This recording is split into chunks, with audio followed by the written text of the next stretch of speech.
Have you ever been so invisible in your own family that they didn't even save you a seat at the table? What if I told you the night it finally broke me was Christmas? It wasn't the kind of night you imagine when you think of holiday magic. No soft carols or clinking glasses. Just the familiar tension, the low buzz of voices trying too hard, and the forced cheeriness of a family pretending everything was fine. It always felt tight in my parents' house in Dayton, Ohio. But this year, the walls seemed to press in more than usual. Maybe because I already sensed something was off. Maybe because I was finally starting to admit how small I'd let myself become to keep the peace. My name is Rachel. I'm 29, a dental assistant by profession, and the quiet one in the family by design. But I remember every single detail of that night.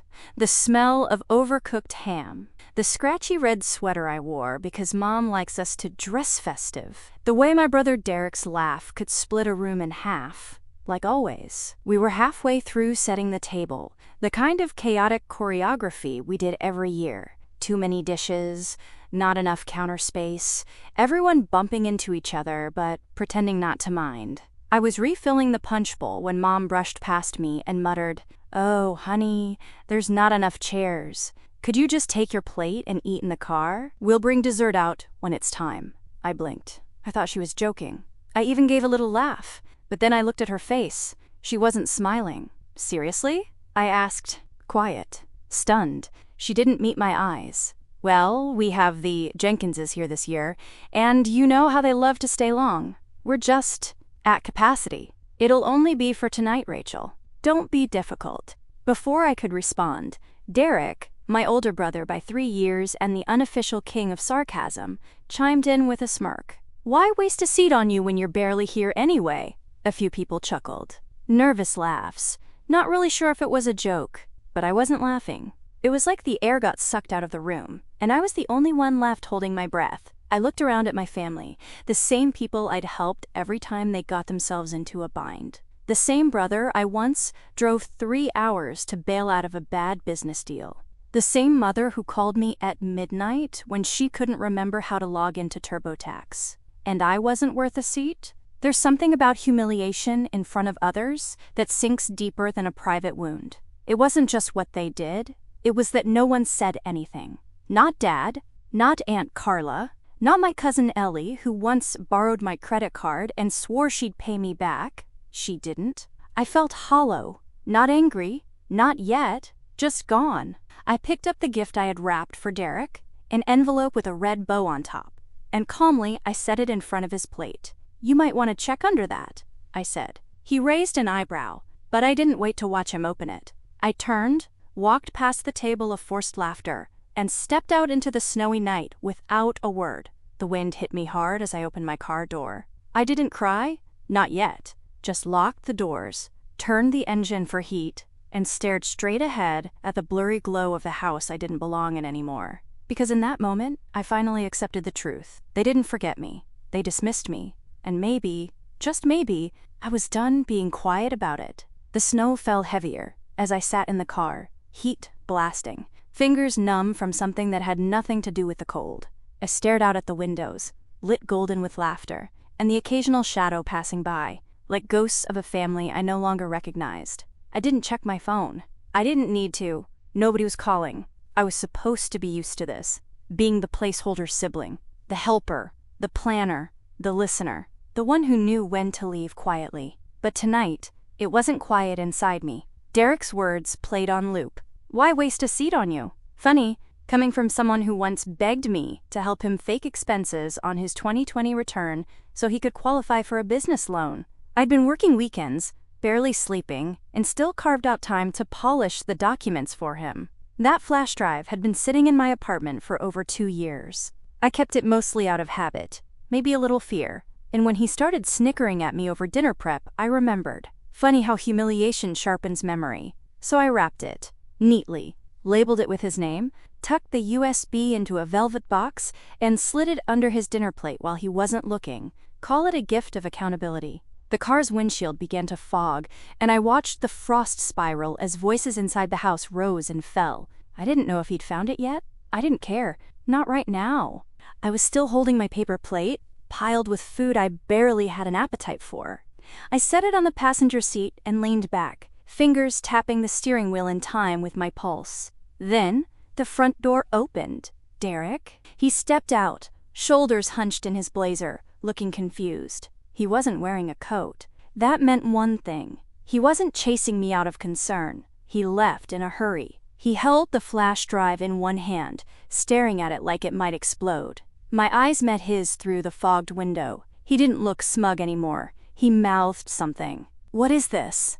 I didn't move, didn't unlock the door, just tilted my head. He walked closer, rapped on the window once. "Rachel, what is this?" I rolled it down 2 inches. "You should ask Brenda," I said, my voice even. Brenda, his wife of 7 years. The woman he always claimed was too sensitive about finances, who once asked me, quietly, if I thought Derek was being honest about their joint taxes. I didn't answer then. I wasn't ready. I was ready now. Derek's face drained of color. He tried to smile, but it didn't reach his eyes. "You're bluffing." I didn't respond, just hit the button and rolled the window back up. He stood there a moment longer, then glanced behind him, probably checking to see if anyone was watching, before bolting back into the house. My hands were still shaking. It wasn't power I felt. Not quite. It was something else. Relief, maybe. The kind that comes when the weight you've been carrying starts to shift, even just a little. They'd always made me feel like I didn't matter, like keeping quiet was the price of admission to this family. But this year, I brought receipts. And something tells me Christmas dinner's about to get complicated. Inside that house, something had cracked wide open, and I could feel it, even from my car. I watched through the windshield as Derek flung open the front door, gesturing wildly, waving the flash drive like it was a lit match. His voice was muffled by the thick windows, but I recognized the body language, frantic denial cloaked in performative calm. Mom appeared behind him in the doorway, arms crossed. Then Dad, still holding his dinner plate, napkin tucked neatly into the collar of his shirt, like we were in a Norman Rockwell painting. The way he tilted his head toward Derek told me everything. He had no idea what was going on yet, but he didn't like the scene. The flash drive had officially made it to the party. Derek disappeared back inside, but the door stayed wide open. Through the swirling snow, I could make out the soft glow of the dining room, half-eaten plates, startled expressions. I imagined Derek digging into his jacket pocket, tossing the flash drive onto the table, maybe already spinning a story. What he didn't know, what none of them knew, was that this wasn't just some idle threat or dramatic holiday stunt. It was real. The files on that drive were clear as day. Spreadsheets I'd helped him clean up, receipts he asked me to forge into, legitimate business expenses. Even the email thread where he'd written, "Brenda doesn't get how complicated this stuff is. Just help me smooth it over for now, okay?" I smoothed it over, and then I kept a copy. Because back then, I thought protecting him was protecting the family. Turns out, it was just delaying the truth. A few minutes passed before my phone lit up on the passenger seat. MOM. Calling. I let it ring out. Then it lit up again. Dad. Calling. Finally, a text. "Mom. Rachel. Answer your phone. What did you give your brother?" I stared at it for a long time before replying. "Me. Just a little gift." Seems it finally got unwrapped. Then I silenced the phone and turned on the radio. Some local DJ was spinning the usual classics, Bing Crosby crooning about white Christmases like families always get along in the snow. I leaned my head back and let the song play, ignoring the next buzz, then the next. Eventually, I saw Dad come outside. He wasn't rushing like Derek had, no panic in his step. Just that awkward, too careful pace he used when he didn't know which version of the story to believe. He tapped gently on the driver's side window. I rolled it down halfway. He bent a little to meet my eyes, his breath forming clouds between us. "Sweetheart," he said, "come back inside. Your mother's upset." "Is she?" I asked. "Or is she just embarrassed?" He hesitated. That half-second of silence told me more than any words could. "We can talk this out," he offered. "You don't have to make a scene." I almost laughed. I didn't make a scene, I said. I just removed myself from one. He frowned, trying to find his footing. Rachel, this is family. We don't air things like this at dinner. I didn't say a word at dinner. That's what you all wanted, right? I gestured toward the house. You told me where I belong. I'm just finally listening. His face fell. Then, softly, it was just one seat. That broke something in me. One seat, I repeated.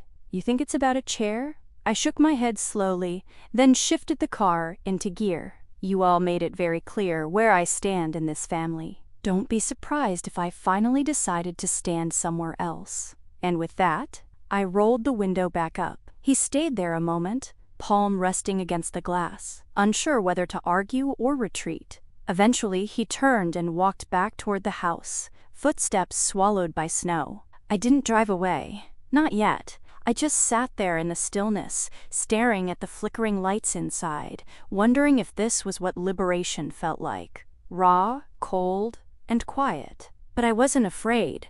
I'd spent years trying to prove I belonged. Now they'd finally given me a reason to stop. It didn't take long for the silence to splinter. Not even 10 minutes after Dad trudged back inside, the front porch light flicked on, and my phone vibrated violently in the console. MOM. Calling. Again. This time, I picked up.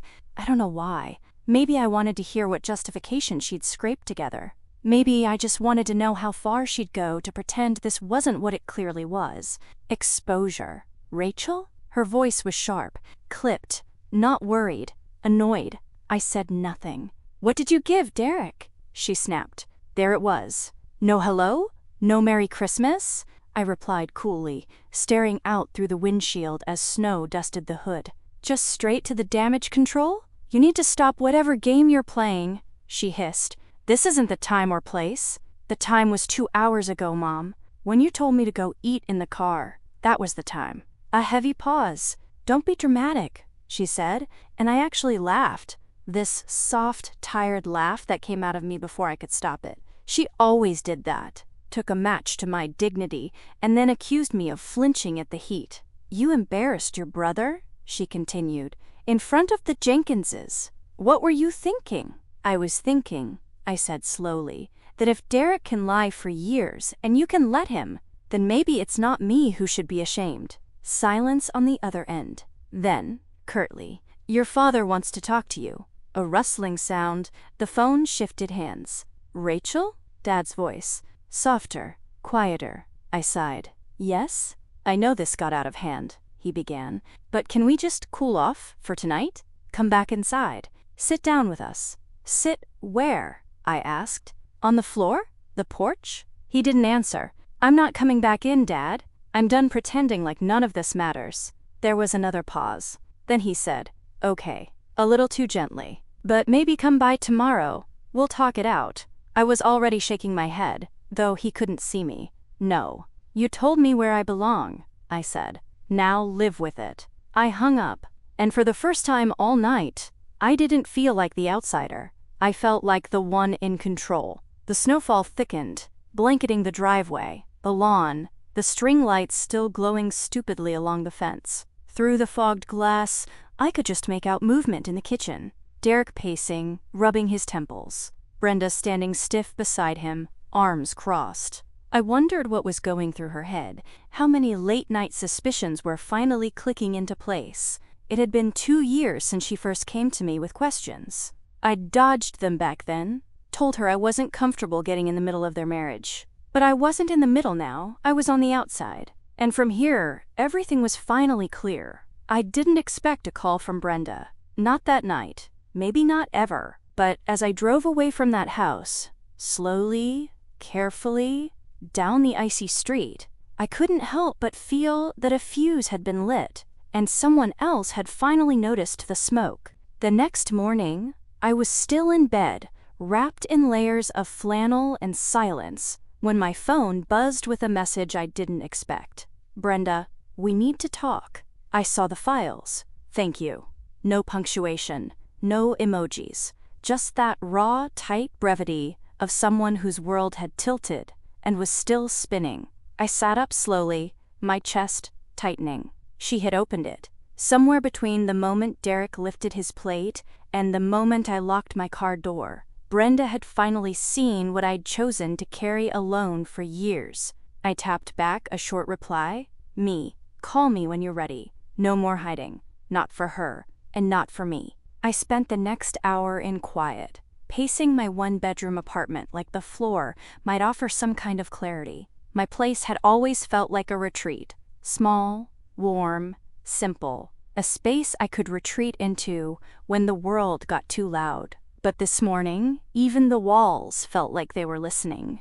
At 9:17 a.m., the call came. Rachel. Her voice wasn't angry. It wasn't tearful. It was something in between, like the edge of glass under pressure. I got the email, she said. Okay, I said softly. You had the original. And a backup? I nodded, then realized she couldn't see me. Yeah, I kept 2 copies. One physical, one digital. She didn't say anything for a moment. Then, he told me the 2020 numbers didn't add up because of late filings, that the business was restructuring, that it was just a misunderstanding. I know, I said. I remember. There was a brittle laugh on the other end. You helped him, didn't you? Back then. Clean it all up. I did, I said, my throat tight. I thought I was helping the family. Her voice cracked slightly. He used you. I didn't argue. I didn't soften it. I know. A pause. Last night, after you left, he tried to delete the files, she said. Tore through his laptop like a madman. When I asked what was going on, he said you were pulling some weird stunt. Then I found the email. My heart thudded. She'd seen it. The email I sent at 1:08 a.m. while still sitting in the dark of my apartment, staring at the subject line for 15 minutes before hitting send. Subject, just in case he loses it. Merry Christmas. Attachment, a zip file named Tax Audit 2020. Derek and Brenda. I didn't know if I should open it, Brenda said. Part of me wanted to believe he was telling the truth, that you were just angry or confused. I was angry, I said, but I wasn't confused. More silence. I think I always knew, she whispered finally. He was too careful. Always made me feel like I didn't understand the big picture. But when you've got kids, when you share accounts, you trust. She paused. You broke that for me. My stomach turned until she added, and I'm grateful. Those 3 words changed everything. Brenda wasn't just Derek's wife anymore. She was something else now. Something new. I don't know what I'm going to do yet, she said, but I packed a bag this morning. For me and the girls. I closed my eyes. I'm so sorry, Brenda. Don't be, she said quickly.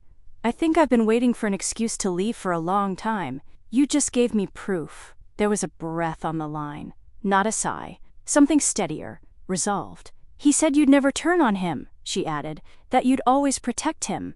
I let the silence speak for me. Well, she said, voice low, almost bitter. Maybe he should have saved you a seat. Click. The call ended. I sat there, phone pressed to my chest, staring at the window, watching snow collect on the sill like time piling up. Quiet, cold, and perfectly clear. Derek had tried to delete the files, but I'd sent them to the one person who needed the truth more than anyone. And now, she was leaving, with her daughters, with her proof, and with her own voice. Whatever came next wasn't my revenge. It was just gravity. Everything that was buried was rising. Dawn broke quietly. Outside my apartment window, the snow had settled into something still and deceptively soft, like the world was holding its breath. But inside me, everything was shaking. By 6:42 a.m., my phone buzzed again. Unknown number. Calling, I didn't answer.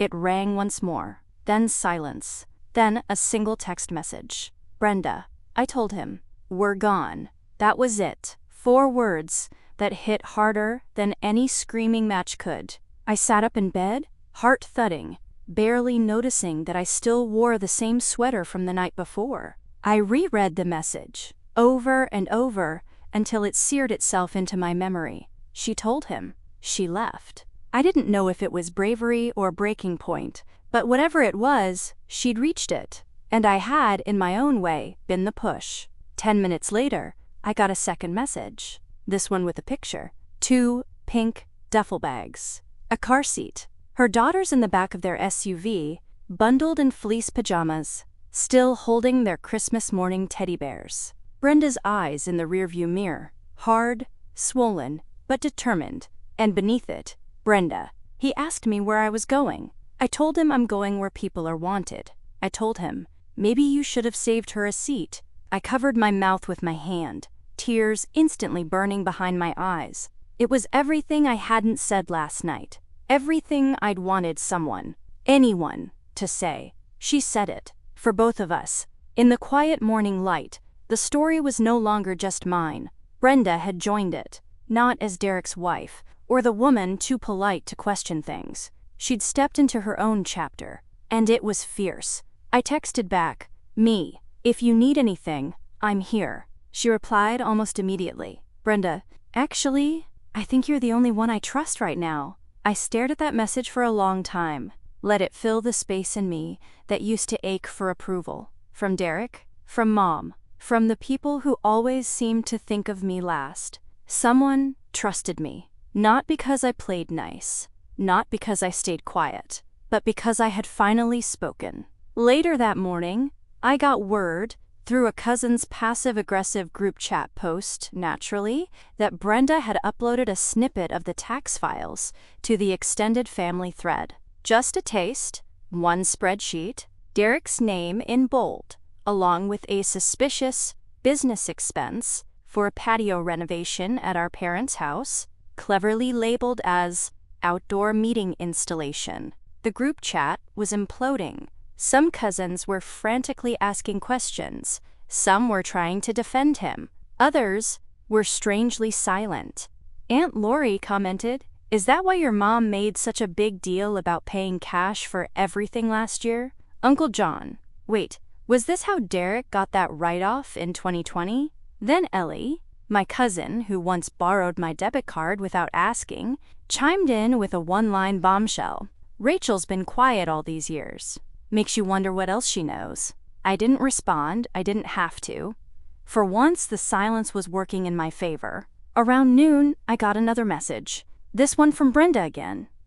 "Brenda, I told the girls we're going to stay with my sister for a few days. But when this calms down, I'd love to take you out to dinner. You know, as friends." As women who finally said enough, I smiled. Women who said enough. That was a better title than I'd ever given myself. As I set the phone down, I realized I hadn't thought once about Derek's reaction this morning. I hadn't wondered whether he cried, yelled, begged. It didn't matter, because this wasn't about him anymore. It was about the woman who took her kids and left. It was about me, sitting here in my own space, knowing I'd helped her find a door, and maybe even a little of her voice. I didn't burn the house down. I just lit the match and walked away. They say the quietest person in the room is the one who should scare you most. By the afternoon of December 26th, I was no longer in the room, but I was the only person anyone in my family could talk about. It started around 3:17 p.m. I was curled on my couch with a cup of chamomile, watching snow dissolve into slush through the window when my phone buzzed. Then again, a full barrage, like digital hail. The family group chat, an exhausting thread titled "Fambam 2 Hearts Christmas Tree 2023" was exploding. Amber, OMG, what is going on? Aunt Lori, Brenda just uploaded a file. Is this even real? Uncle John, I always thought Derek was shady. Sorry, but someone had to say it. And then the real landslide. Brenda, if you've ever paid Derek in cash, check your records. If you filed anything jointly with Mom and Dad, same. Some of you may be implicated. I suggest you all get your taxes straight before January. I blinked. She didn't just light a fire. She tossed the whole gasoline can into the group chat and walked away. I scrolled slowly, my thumb trembling only slightly. Screenshots were flying. Some old receipts. A photo of Derek's garage office labeled as a, quote, consulting facility. A vaguely worded Venmo memo from my dad to Derek marked equipment reimbursement with a laughing emoji. Some of the cousins were panicking. Noah, wait. Does this mean Mom knew? Cousin Ellie, Rachel warned me about this. Guess I should have listened. And there it was, my name. Suddenly, the quiet one was everywhere. But I didn't reply. I didn't correct. I didn't defend. I didn't even read every message. I just let the chat run its course, phone face down on the coffee table while I stirred honey into my tea. Because here's the thing no one ever tells you about staying silent for so long. When you finally stop explaining yourself, people scramble to rewrite the narrative. And sometimes, they get it right, all on their own.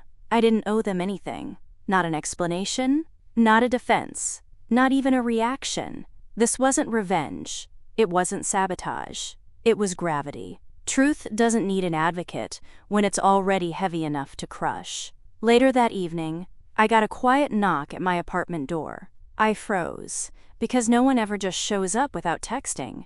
I peeked through the peephole. Ellie, my cousin, the same one who borrowed $200 from me 2 years ago and ghosted me for 6 months afterward. She looked cold, nervous. She had a tray of Christmas cookies in one hand, like an apology wrapped in powdered sugar.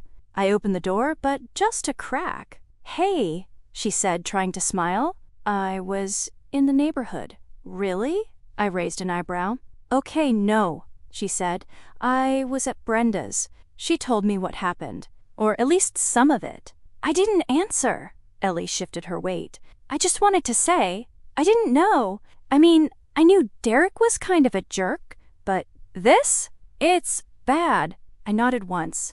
"And, Mom's freaking out. I think she co-signed something on one of Derek's write-offs. There's talk of an audit. Uncle Robert is blaming your mom. Your mom is blaming Brenda, but no one's blaming you." That made me tilt my head. She hesitated. It's like, the more quiet you stay, the more people realize how loud they've been about the wrong things. I leaned against the doorframe. "Ellie, why are you really here?" She bit her lip. "To say I'm sorry. And also, to ask what I should do. I think I'm on one of the forms Brenda found." I took the cookie tray from her, then nodded toward the porch light above us. "Check your inbox in the morning," I said. "And Ellie? Yeah? Get your taxes straight. Before January." I closed the door slowly. Inside, I set the cookies down, turned off my phone, and wrapped myself in a blanket that finally felt like armor instead of escape. Let them spiral. Let them question each other. I was done explaining. I wasn't surprised when the knock came, but I was surprised by how calm I felt walking to the door. It was the morning after Brenda detonated the truth in the family chat. After cousins, aunts, and longtime enablers took turns either distancing themselves from Derek or pretending they were, quote, just now finding out. And after I got a dozen DMs from family members who had never once asked how I was doing, now begging for clarity, but I didn't respond. I wasn't interested in playing translator for a language they all pretended they didn't speak until it became inconvenient. So when the knock finally came, measured but unmistakably urgent, I already knew who it was. I opened the door just wide enough to see them, my parents. Mom in her mauve wool coat, clutching her purse like it might leap from her arms. Dad slightly behind her, shifting his weight like he'd rather be anywhere else. Neither of them looked cold, just tired. But not the right kind of tired. Not the kind that comes from regret. The kind that comes from scrambling. Mom spoke first, of course. "Rachel, we need to talk. This has gotten completely out of hand." I stood in the doorway, not moving. She stepped forward. "We're not here to fight. We just need you to help us fix this." There it was. Not an apology, not a reckoning, a request. No, a demand, disguised in faux concerned urgency. "You were always so good at organizing things," she added, forcing a smile. "Surely you don't want Derek to be ruined over one misunderstanding." I blinked slowly. "You think this is a misunderstanding?" "Sweetheart," my dad jumped in, tone pleading. "People are scared. The whole family's in panic mode. Some of them could lose everything. And that's my problem, How?" He shifted. "You're the only one who can explain what's real and what's not. They'll listen to you." Mom's jaw twitched. And frankly, it reflects poorly on all of us. What Brenda did, posting those documents, it makes the whole family look like criminals. It wasn't her place. I stepped out onto the porch, just enough that the cold air hit the back of my neck. "No, you're right. It wasn't Brenda's place." Their eyes lit up. I continued. "It was mine. Silence. Mom's face twisted. Rachel, don't be petty. There it was. The real her. Dad tried again. Can't we just sit down and talk? Please. We're trying to avoid legal consequences here. We don't need outsiders getting involved. Outsiders. They still thought this was about image, about managing optics instead of making amends. I looked my mother squarely in the eye. You told me where I belong. Out here, away from your table, eating in my car on Christmas. You all made that choice together. That was a misunderstanding, she snapped. You overreacted. No, I said. I reacted. For the first time in my life, I reacted appropriately. They were quiet. You raised me to clean up after Derek, to carry secrets that didn't belong to me, to protect the reputation of a family that never once protected me. I stepped back toward the door. Mom tried one more time. We just thought, after everything we've done for you, I cut her off. After everything you've done to me, you mean? She froze. I pushed the door halfway closed. I'm not helping you avoid jail, Mom. I'm not smoothing this over, Dad.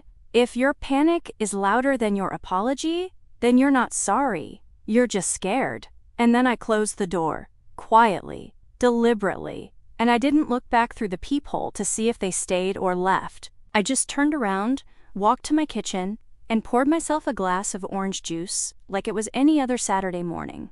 Because for the first time, it really was. I didn't expect anyone else to knock after my parents left. But Ellie wasn't like the rest of them. She never waited for an invitation, just appeared at my door, a mix of nervousness and charm bundled into a faux fur coat and always too loud boots. When I opened the door, she didn't say anything right away, just held up 2 paper cups from the local cafe down the block. Peace offering, she said. I let her in. We settled into the mismatched chairs by the window, the ones I'd thrifted years ago, and finally come to love for their stubborn refusal to match. Ellie sat, took a sip, and sighed in that way people do when they don't quite know how to start. I think my mom's having a breakdown, she said finally. She should, I replied, calm, not cruel, just factual. Ellie nodded. She's freaking out about the audit stuff. She co-signed some financial document for Derek years ago. She thought it was just a favor, but now she's worried she's on the hook. She probably is. Ellie bit her lip. Look, I know you don't trust me. I get it. What I did with your card, that's not why you're here, I said, cutting gently but directly. You're here because the same family that protected Derek for years is now throwing each other under the bus. And you want to know if I'm going to do the same to you. She blinked, startled, then nodded slowly. I don't want to be dragged into this, she said. I mean, I wasn't involved in any of that big tax stuff. Maybe not directly, I said, but you benefited from it. You accepted money that wasn't yours. You made jokes about how I was too uptight with finances, while cash quietly moved behind my back. Ellie winced. I know, she whispered. I know. Ellie, I said softly but firmly, you need to be honest with yourself. If the IRS comes looking, I won't protect anyone who lies to me again, not even you. She looked like she might cry.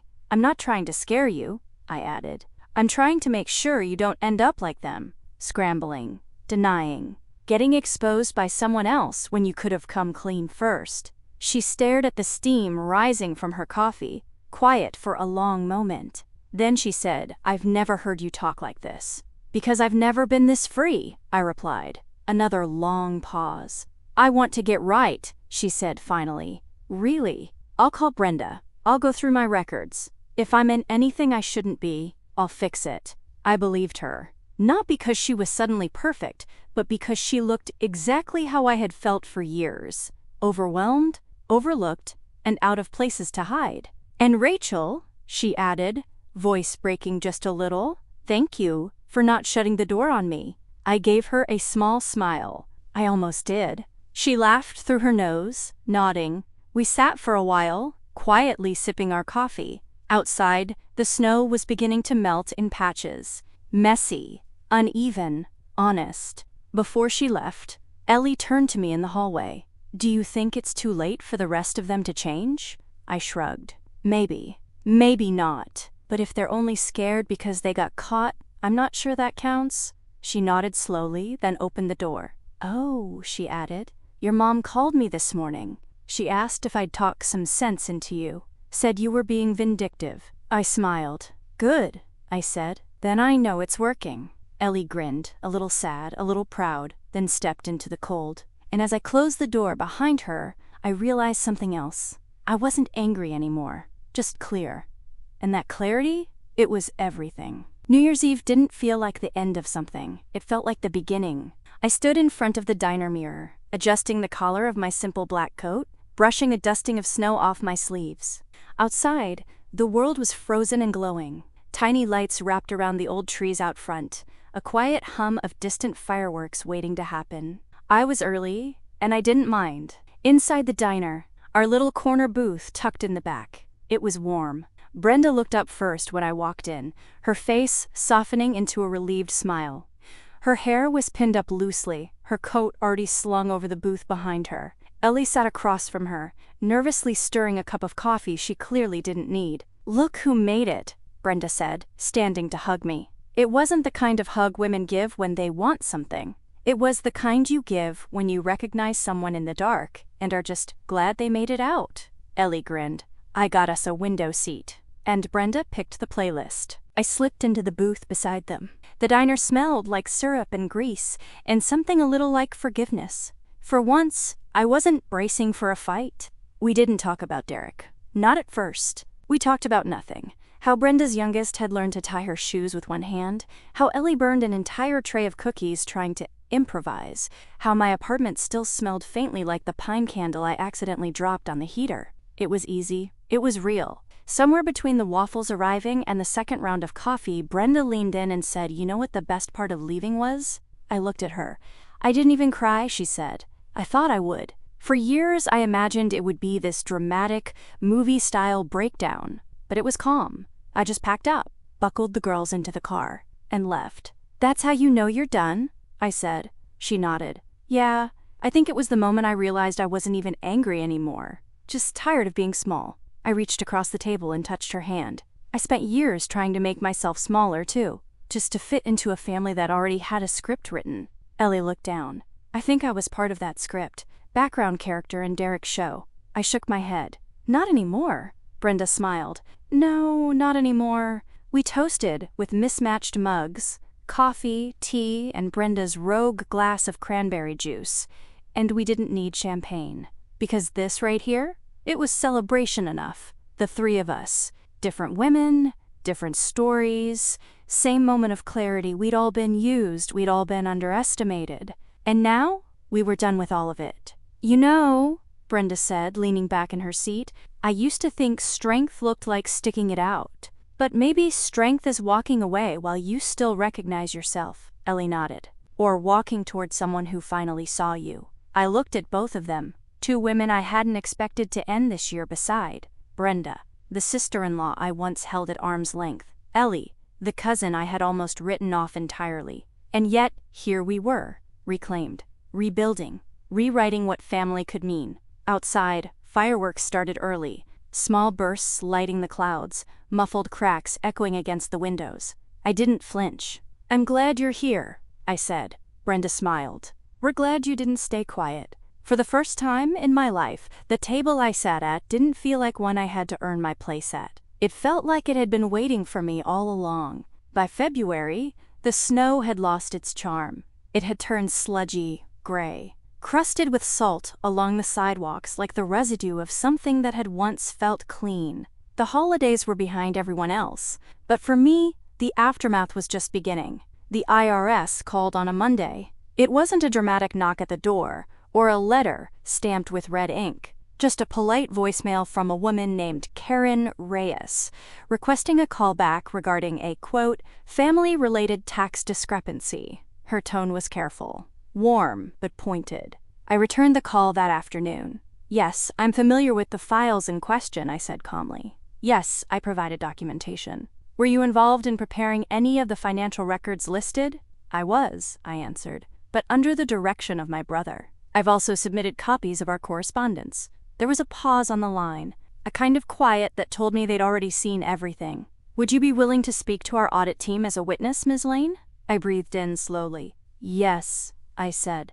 I will. And just like that, the silence that had once kept me safe became a spotlight. The official proceedings moved quickly after that. Derek lost his license to practice under his LLC. He blamed disgruntled family members in his statement, never naming me, but we all knew. His name unraveled across filings, receipts, emails. Brenda's uploaded files had been just the beginning. What followed was a paper trail he couldn't outrun. For the first time, my parents didn't call. Not to demand, not to guilt, not even to accuse. They went quiet. Completely, eerily quiet. Weeks passed, and I heard nothing. Until one day in mid-March, I got a letter. No return address. Just my name, written in my mother's handwriting. I knew that curve in the R, the way she always looped her L's like a cursive apology. Inside was a card, not an apology. Not even a full sentence. Just this. You've made your point. Hope it was worth it. That was all. No, love Mom. No, we understand. Just a single bitter line on crisp stationery, scented faintly with lilac. I folded the card neatly in half, placed it in a drawer, and never looked at it again. The truth is, I didn't need her to understand, because what I had now was worth more than any acknowledgement from people who only valued my silence. I had my apartment. Small, clean, mine. I had Brenda, steadily rebuilding her life, her voice stronger with every passing week. I had Ellie, who started sending me spreadsheets for help, jokingly calling me her financial sponsor. And I had something else too. Peace. The kind that doesn't come from winning, but from walking away with your dignity intact. One quiet evening, I curled up on the couch with tea and no phone. Just a book, a blanket, and a lamp flickering against the wall. For the first time in a long time, I felt no tension in my chest. No imaginary arguments I'd play out in my head. No waiting for the next guilt trip. Just breath, stillness, control. I had spoken and survived. But some nights, when the world went quiet, I'd find myself wondering, was justice worth the loneliness?